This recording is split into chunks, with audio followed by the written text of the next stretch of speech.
Gerindra harus selalu sopan. Gerindra tidak akan menjelek-jelekin orang lain. Gerindra tidak akan fitnah orang lain. Gerindra berada di jalan yang lurus, jalan yang diridhoi oleh Allah Subhanahu wa taala. Saudara-saudara sekalian, pertama-tama sekali lagi terima kasih atas sambutan yang demikian meriah kepada saya dan rombongan saya. Terima kasih juga atas semangat saudara-saudara sekalian. Yuk santai aja, duduk aja deh. Ya, gue lihat serem banget itu ya. Santai. Kita di sini semua satu keluarga besar, benar. Ya. Jadi, tapi kalau kasih tangan jangan keras-keras. Santai aja. Saudara-saudara, kegiatan ini adalah salah satu kegiatan penting, ya.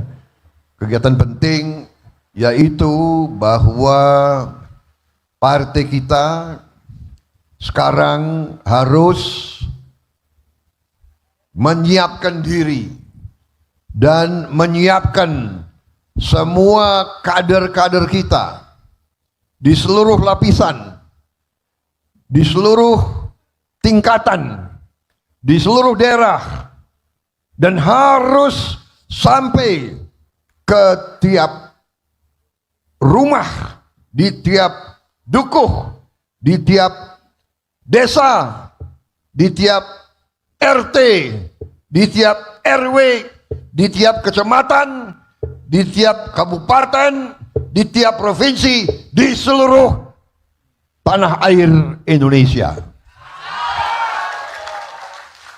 Kita harus siap dan kita harus menyiapkan.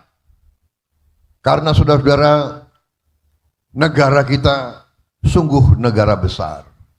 Negara kita bukan negara sembarangan. Negara kita negara keempat terbesar di dunia. Anda bayangkan ada 200 negara, kita keempat terbesar di dunia, saudara-saudara. Dan sekarang ekonomi kita adalah ke-16 terbesar di dunia. Dan kita mengerti dan kita sadar dan kita faham bahwa yang maha besar, yang maha kuasa telah memberi karunia yang demikian luar biasa kepada kita. Kekayaan kita adalah kekayaan kurang lebih ke-6 terkaya di dunia dari segi sumber alam, dari segi kekayaan alam. Saudara-saudara sekalian. Tapi, ada tapinya. Karena kita sangat kaya, dari dulu ratusan tahun kita dilirik, dan kita harus mengerti bahwa kadang-kadang, bukan kadang-kadang, memang sifat manusia kadang-kadang memang ada iri, ada serakah. Kalau lihat rumpun lain, kalau lihat suku lain, kalau lihat bangsa lain kaya, ingin mengambil kekayaan tersebut. Dan itulah nasib kita ratusan tahun. Kita didatangi dan kita diadu domba dan kita dijajah dan kekayaan kita diambil. Saudara-saudara, kalau saya jalan-jalan di Eropa, saya lihat kemegahan kota-kota mereka, kekayaan mereka, pabrik-pabrik mereka. Ya, memang karena karya-karya putra-putri mereka. Tapi saya tidak bisa tidak ingat bahwa benar banyak karya mereka, tapi juga benar bahwa modal itu banyak diambil dari bangsa Indonesia. Jadi saudara-saudara sekalian, marilah kita introspeksi diri bahwa bangsa kita sekarang harus bangkit. Bangsa kita harus tidak boleh mengizinkan kekayaan kita diambil terus-menerus dengan kaya keluar dari bangsa Indonesia. Kekayaan bangsa Indonesia harus sebesar-besarnya dimanfaatkan untuk kesejahteraan seluruh rakyat Indonesia. Saudara-saudara sekalian, ini bukan pekerjaan yang gampang, dan ini membutuhkan unsur-unsur yang banyak, terutama unsur kepemimpinan yang baik. Kita butuh pemimpin-pemimpin yang baik dari tingkat paling kecil, pimpinan RT, RW, pimpinan desa, kecamatan, pimpinan kabupaten, kota, pimpinan provinsi, dan pimpinan nasional, pimpinan negara. Dan pimpinan jangan satu orang. Tidak. Saya dari dulu, kalau saudara ingat wejangan-wejangan saya, sambutan-sambutan saya, pidato-pidato saya dari dulu, kau ingat saya selalu bicara lapisan pimpinan. Pimpinan itu tidak boleh satu orang. Saya mengerti, saya paham semangatmu, harapanmu. Saya terharu.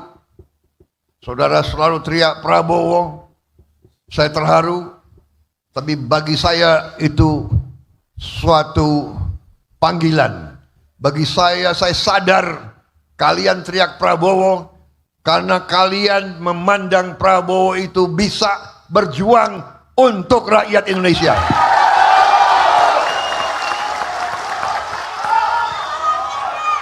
Dari sejak kecil, dari sejak muda saya sudah bertekad bahwa saya ingin berbakti, ingin berkorban untuk bangsa dan rakyat Indonesia.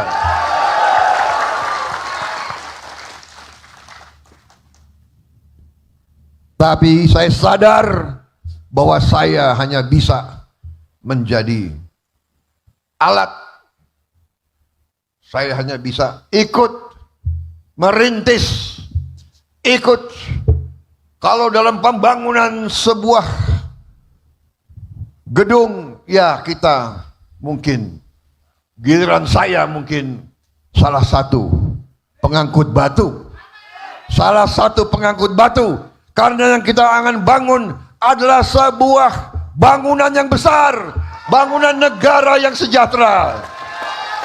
Yang kita cita-citakan adalah suatu negara di mana seluruh rakyat bisa senyum, bisa ketawa, di mana setiap orang tua tidak akan bingung bagaimana dia bisa memberi makan anak dan istrinya besok hari.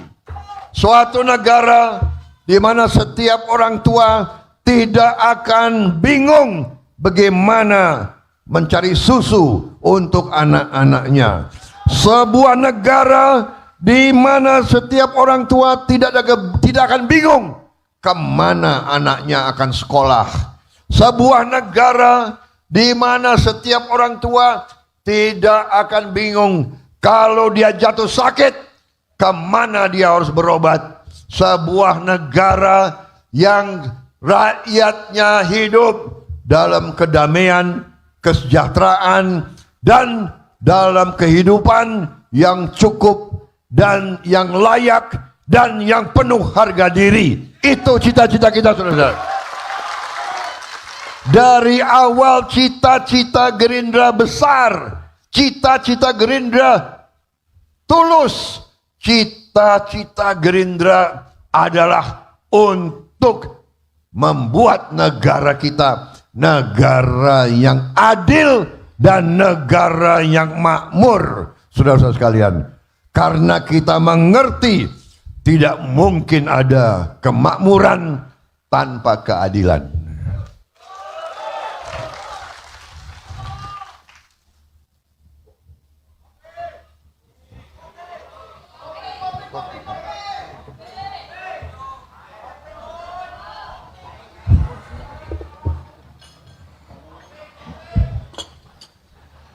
Bagaimana?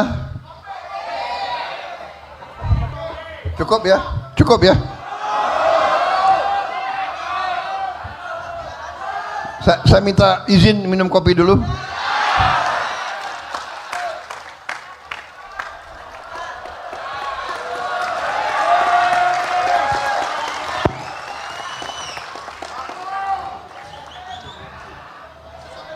Ngecharge lagi.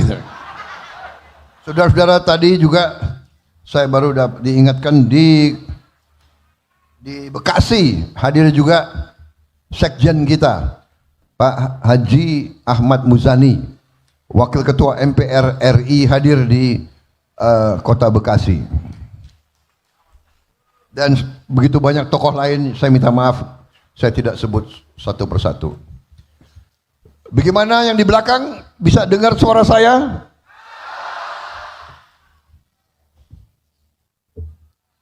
Saudara-saudara,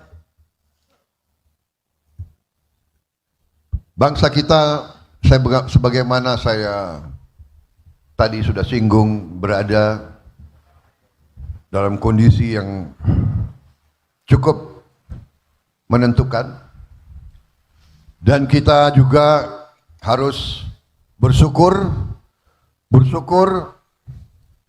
karena kita baru saja keluar dari krisis yang sangat dahsyat. 3 tahun kita menghadapi krisis pandemi.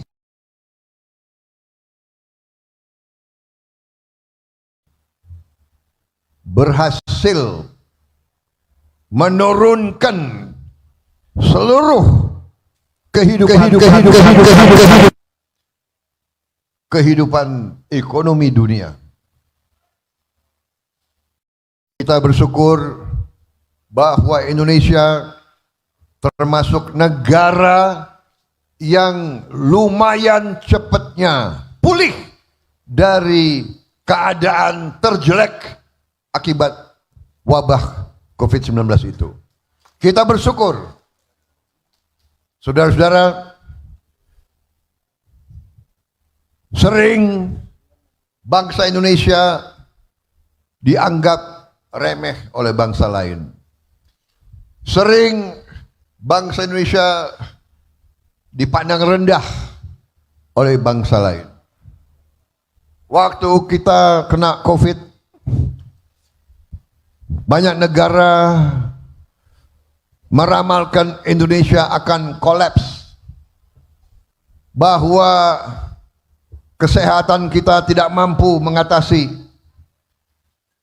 bahwa nanti kita akan menjadi negara yang paling banyak korban dari wabah tersebut.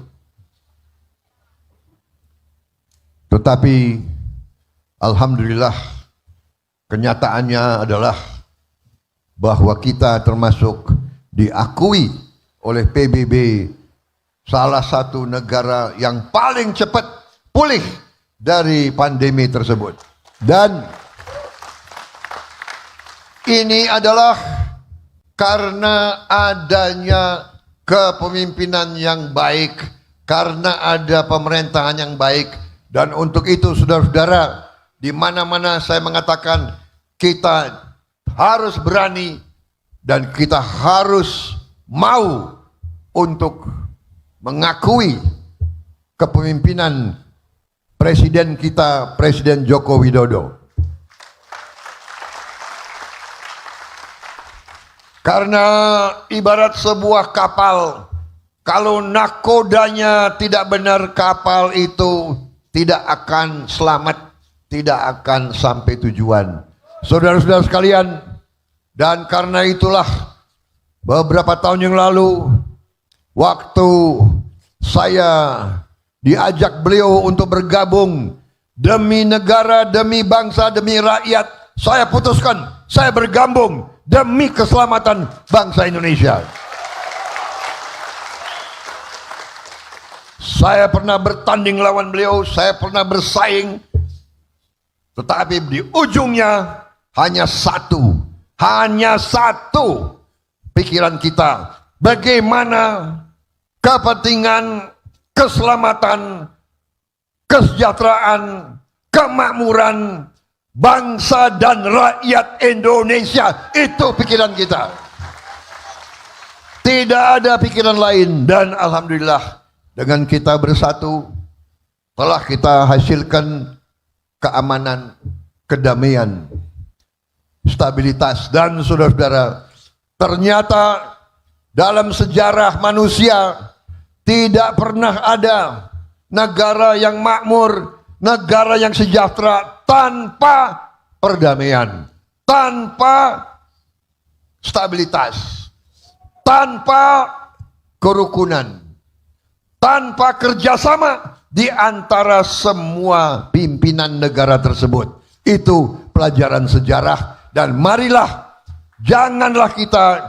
bodoh, janganlah kita menentang pelajaran sejarah.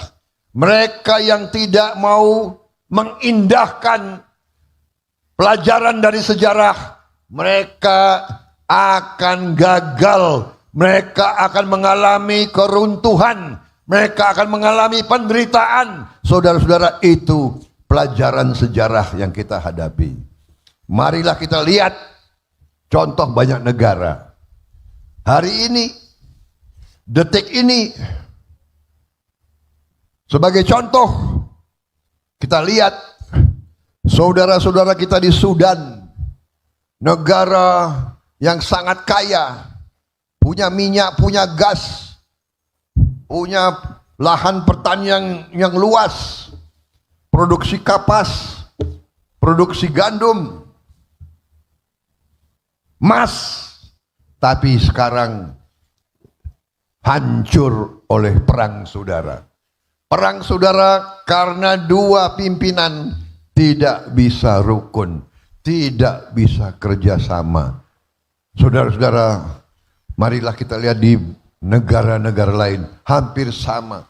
Begitu banyak negara kaya, begitu banyak negara makmur, ribut.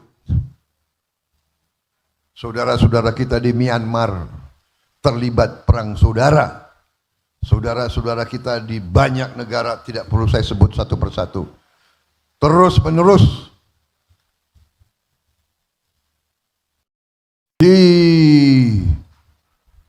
diliputi, dikuasai oleh pertentangan, oleh perang saudara yang merugikan. Tidak mungkin ada pembangunan, tidak mungkin ada perbaikan tingkat hidup rakyatnya kalau ada perang saudara, perang antara kelompok-kelompok.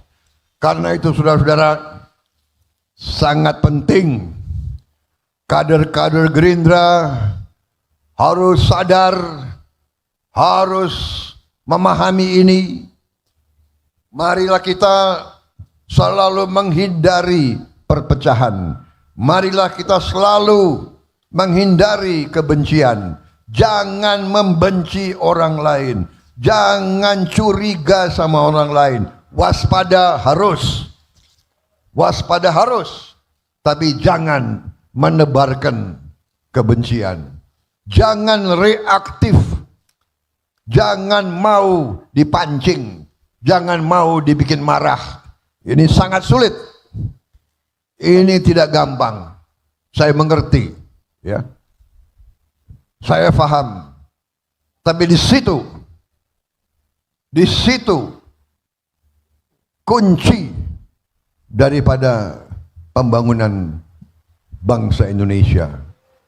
Kunci dari transformasi bangsa Indonesia. Kita berada sekarang di titik di mana sebentar lagi kita bisa tinggal landas dengan sebenarnya. Saudara-saudara, kekayaan kita sekarang oleh pemerintah Pak Joko Widodo sudah mencanangkan tidak akan kita sekarang mengizinkan kekayaan kita dijual murah sebagai bahan mentah keluar Indonesia. Kita minta semua bahan-bahan alam, kekayaan alam kita harus diolah di tanah air kita sendiri.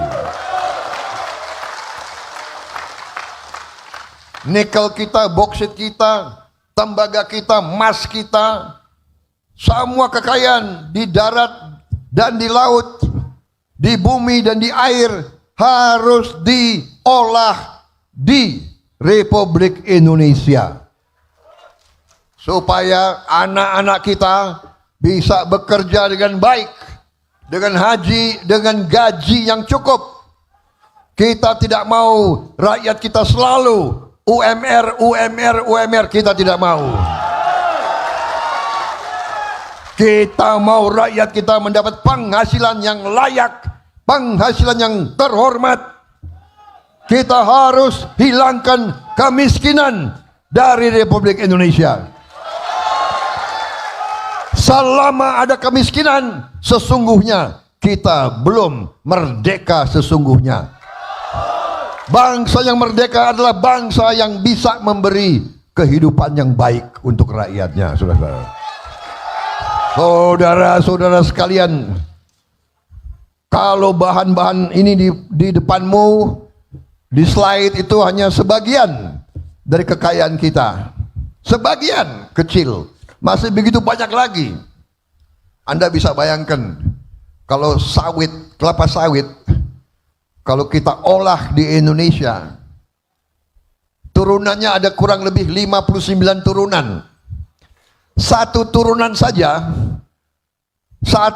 saja kalau diolah menjadi margarin, ya, margarin itu kayak mentega, ya, itu nilainya naik 79 kali.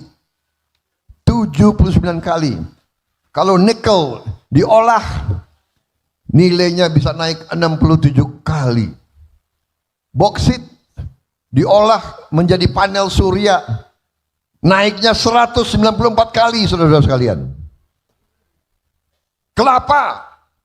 Kelapa saja yang ada di Indonesia, kita saja disebut, ya, ada lagu kita, rayuan Pulau Kelapa, iya kan?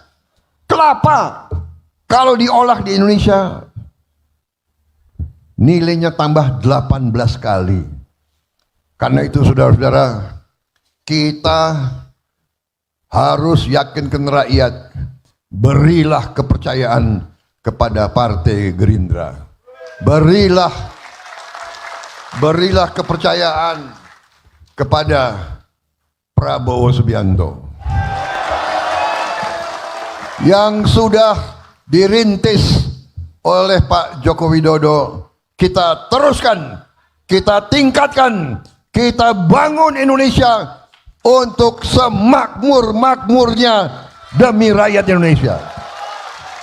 Saudara-saudara sekalian,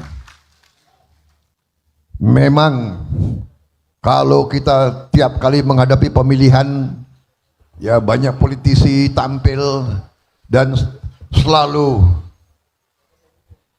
memberi banyak janji. Ya, mungkin ini sifatnya politisi. Kan ada lagunya, ya. Apa itu lagunya?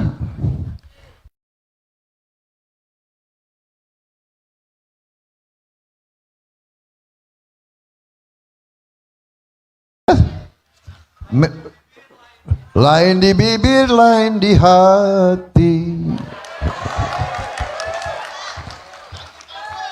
Gimana? Gerindra tidak boleh lain di bibir, lain di hati, saudara sekalian. Gerindra apa yang di hati, itu yang kita perjuangkan, itu yang kita kumandangkan. Kita tidak mau sesumbar janji, tapi kita harus selalu berani untuk menetapkan tujuan, berani untuk menetapkan tujuan, berani untuk menetapkan arah. Tujuan kita, arah kita, Indonesia adil dan makmur. Indonesia bangsa yang benar-benar sejahtera untuk seluruh rakyat Indonesia. Kita harus berani untuk tetapkan itu. Dan kita nanti yang insya Allah kita diberi mandat, karena kita terus terang saja kita mau berkuasa, ya, kita mau berkuasa, ya, tapi kita berkuasa seizin rakyat Indonesia. Kita berkuasa dengan meminta kekuasaan diwakilkan kepada kita. Kita minta kedaulatan rakyat untuk diwakilkan kepada kita. Kita minta mandat dari rakyat Indonesia, saudara-saudara. Karena kita sungguh-sungguh mau bekerja dan kita punya keyakinan bahwa kita bisa. Putra-putra Indonesia, putri-putri Indonesia mampu dan akan lebih mampu lagi untuk mengolah semua kekayaan tersebut supaya bisa dimanfaatkan, dipergunakan oleh seluruh rakyat Indonesia, saudara. Kita mau pabrik-pabrik, manufaktur, semua di Indonesia. Kita tidak mau hanya beli mobil dari luar negeri. Kita mau bikin mobil di Indonesia, saudara-saudara. Bravo! Alhamdulillah, insya Allah bulan Oktober produksi massal daripada Jeep pertama buatan Indonesia yang diberi nama oleh Presiden Joko Widodo, diberi nama Maung. Saya beri daftar nama kepada beliau. Saya beri kalau nggak salah 5 nama. Nama ini yang beliau tunjuk langsung Maung. Saya kasih nama satu, nama ini, nama itu. Ada yang terlalu panjang menurut beliau. Beliau kan mantan pengusaha. Kalau saya mantan tentara, ya kan? Jadi kalau tentara ngerti apa branding itu nggak terlalu ngerti lah dulu. Jadi beliau bilang, Menhan, kalau nama itu yang sederhana saja, yang ini lebih kuat. Maung artinya harimau, macan, Maung Siliwangi, saudara sekalian. Karena apa? Karena pabriknya ada di Jawa Barat. Karena nanti mungkin ada turunan-turunan lagi kendaraan versi ke-1, ke-2, ke-3, ke-4. Kita ambil nama dari Jawa Tengah, Jawa Barat, dari Sulawesi dan sebagainya. Indonesia harus punya industri mobil, merek mobil sendiri yang dibuat oleh putra-putri Indonesia, saudara-saudara.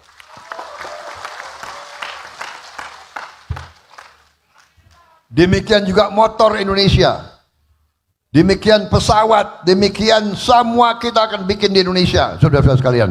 Kita bisa, kita yakin kita bisa, dan kita akan berbuat, saudara-saudara sekalian. Cita-cita saya dari muda, saya ingin kapan saya bisa pakai jam tangan merek Indonesia. Jam tangan buatan Indonesia. Ya. Mudah-mudahan ada anak-anak muda, ada nanti insinyur-insinyur kita yang akan berbuat. Kita harus punya jam tangan buatan Indonesia. Dan semuanya, ya. Itu adalah nasionalisme zaman sekarang. Di tengah itu semua kita harus hati-hati. Di tengah itu semua, sebagaimana saya katakan dulu, negara yang kaya selalu akan dilirik, selalu akan diincar, selalu akan diganggu oleh kekuatan-kekuatan lain. Karena itu bangsa Indonesia harus kuat. Kalau kita kaya, kita harus kuat. Kalau kita kaya tidak kuat, kita akan dirampok. Ini pelajaran manusia, saudara-saudara sekalian.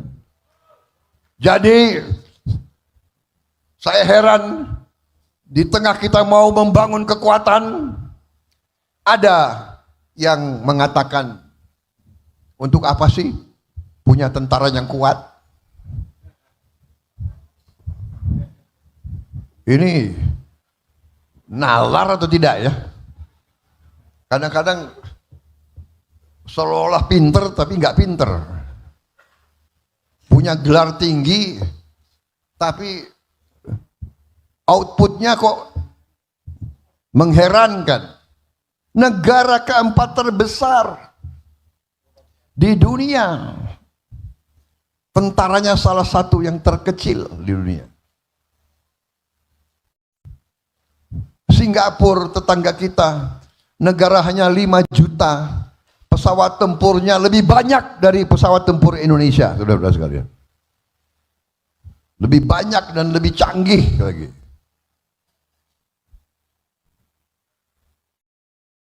Kita akan bangun kekuatan pertahanan, kita harus bangun, bukan untuk apa-apa. Kita tidak peduli dan tidak mau mengancam siapa-siapa. Tapi kita tidak mau diganggu lagi. Kita tidak mau diadu domba lagi. Kita mau bertahankan kekayaan kita untuk rakyat kita.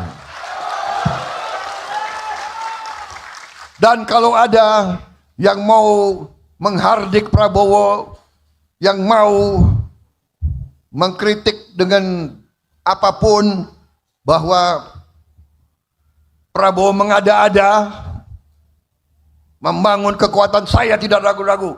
Ini adalah kewajiban kita membangun kekuatan pertahanan untuk Republik Indonesia. Karena kita tidak mau dijajah kembali, saudara sekalian.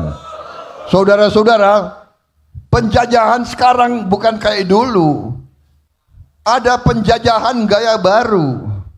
Penjajahan zaman sekarang tidak mengirim pasukan, tidak, dia lebih canggih lagi. Saudara-saudara, bahkan dia selalu akan memakai strategi yang lama, yaitu pecah belah, adu domba, divida et impera, adu domba, pecah belah. Itu pelajaran mereka, itu pelajaran mereka. Negara besar, negara kaya, negara kuat, tenang, gampang, kita adu domba. Kita adu domba. Kita membuat negara itu ribut di antara mereka. Ada pemimpin yang mau muncul, ditembak dengan macam-macam.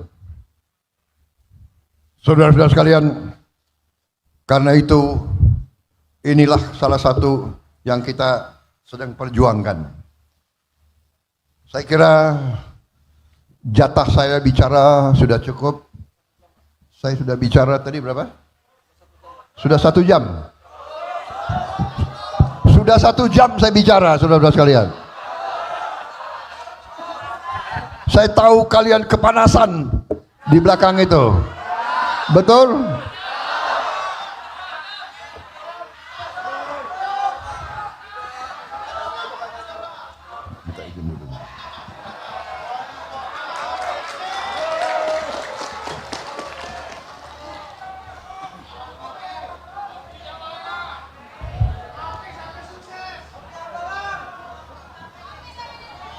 Jadi bagaimana saudara-saudara? Lanjut. Kalau lanjut amplopnya harus tambah. Loh iya, gimana? Kalau Pak Jamal Mirdad nyanyi kan dapat honor. Kalau aku pidato, gue dapat honor juga dong. Tapi enggak, honor saya cukup. Saya lihat mata kalian, semangat kalian, saya itu cukup untuk saya. Tangerang mana suaranya? Tangerang mana suaranya? Prabowo! Prabowo! Prabowo! Gerindra! Gerindra!